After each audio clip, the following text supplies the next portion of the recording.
അവൻ ദൈവരാജ്യത്തെ ഏതിനോട് ഭൂമിക്കേണ്ടു? അത് പുളിച്ച മാവിനോട് തുല്യം.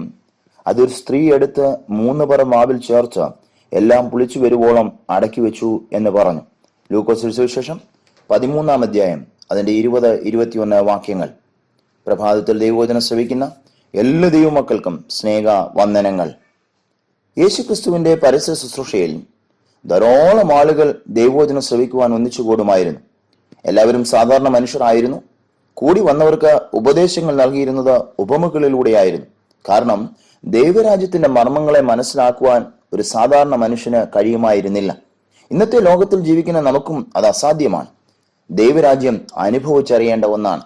നാം വായിച്ച ഭാഗത്ത് പുളിച്ച മാവിന്റെ അനുഭവത്തെക്കുറിച്ചാണ് പറഞ്ഞിരിക്കുന്നത്. എന്താണ് പുളിച്ച മാവിന്റെ സവിശേഷതകൾ? ഒന്ന്, പുളിച്ച മാവ് രുചി വരുത്തുന്നതാണ്. അല്പമായ പുളിമാവ് കൂടുതൽ അളവിലുള്ള സാധാരണ മാവിൽ കലർത്തുമ്പോൾ അത് രുചിയുള്ളതായി തീരുകയാണ്. നമ്മുടെ ജീവിതം കൊണ്ട് മറ്റുള്ളവരെ സന്തോഷിപ്പിക്കുന്നവരും രുചി വരുത്തുന്നവരുമായി തീരണം. അതിലൂടെ ദൈവരാജ്യത്തിന്റെ വളർച്ച സാധ്യമാക്കണം. 2, പുളിച്ച മാവ് മാറ്റം വരുത്തുന്നതാണ്. ജീവിത സാഹചര്യങ്ങൾക്ക് വ്യതിയാനം വരുത്തുവാൻ പുളിച്ച മാവിന് കഴിയും.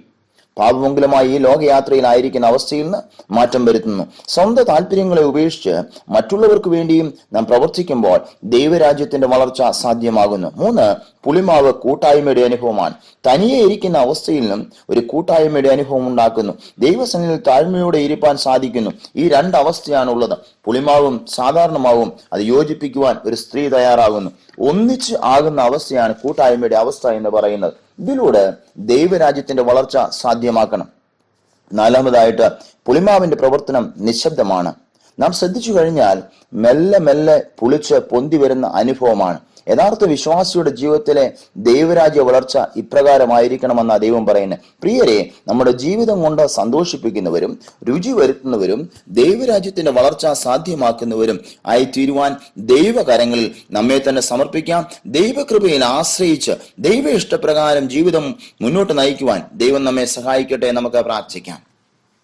കർത്താവേ, തന്ന വിലയേറിയ ചിന്തകൾക്കായിട്ട് നന്ദിയോടെ സ്തുതിക്കുന്നു. കർത്താവേ, ഞങ്ങളുടെ ജീവിതം കൊണ്ട് മറ്റുള്ളവരെ സന്തോഷിപ്പിക്കുന്നവരും രുചി വരുത്തുന്നവരും ദൈവരാജ്യത്തിന്റെ വളർച്ച സാധ്യമാക്കുന്നവരും ആയി തീരുവാൻ ഞങ്ങളെ അങ്ങയുടെ കരങ്ങളിലേക്ക് സമർപ്പിക്കുക. കർത്താവേ, ഞങ്ങൾക്ക് തന്ന ആയുസ്സിനായി, ഞങ്ങൾക്ക് തന്ന ആരോഗ്യത്തിനായി, ഞങ്ങൾക്ക് തന്ന ഭൗതിക നന്മകൾക്കായി, ആത്മീയമായ കൃപകൾക്കായി നന്ദിയോടെ സ്തുതിക്കുന്നു. അത് അങ്ങയുടെ രാജ്യത്തിന്റെ കെട്ടുപണിക്കായി ഉപയോഗിപ്പാൻ തക്കവണ്ണം ഞങ്ങളേവരെയും സഹായിച്ചാട്ട് ഞങ്ങളിൽ കൂടെ, ഞങ്ങളുടെ ജീവിതങ്ങളിൽ കൂടെ, ഞങ്ങളുടെ കുടുംബങ്ങളിൽ കൂടെ അങ്ങയുടെ നാമം മഹത്വപ്പെടുവാൻ സഹായിച്ചാട്ട് ഞങ്ങളെ എല്ലാവരെയും ബലപ്പെടുത്തിയാട്ട് കൃപയാൽ നിർത്തിയാട്ട് പ്രാർത്ഥന കേട്ടതിനായി സ്തോത്രം. യേശു ക്രിസ്തുവിന്റെ നിസ്തുല്യ നാമത്തിൽ തന്നെ, ആമേൻ.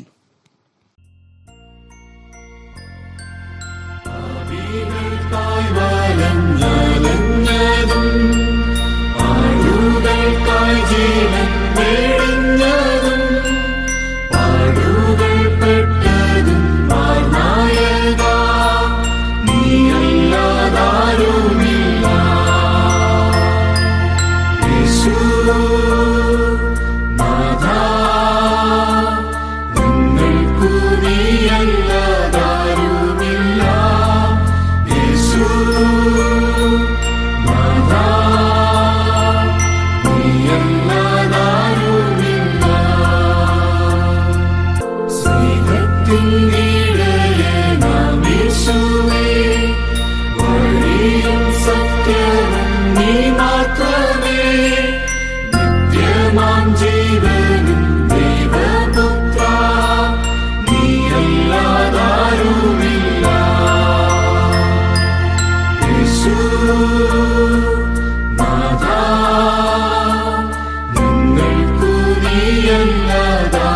ആമേൻ.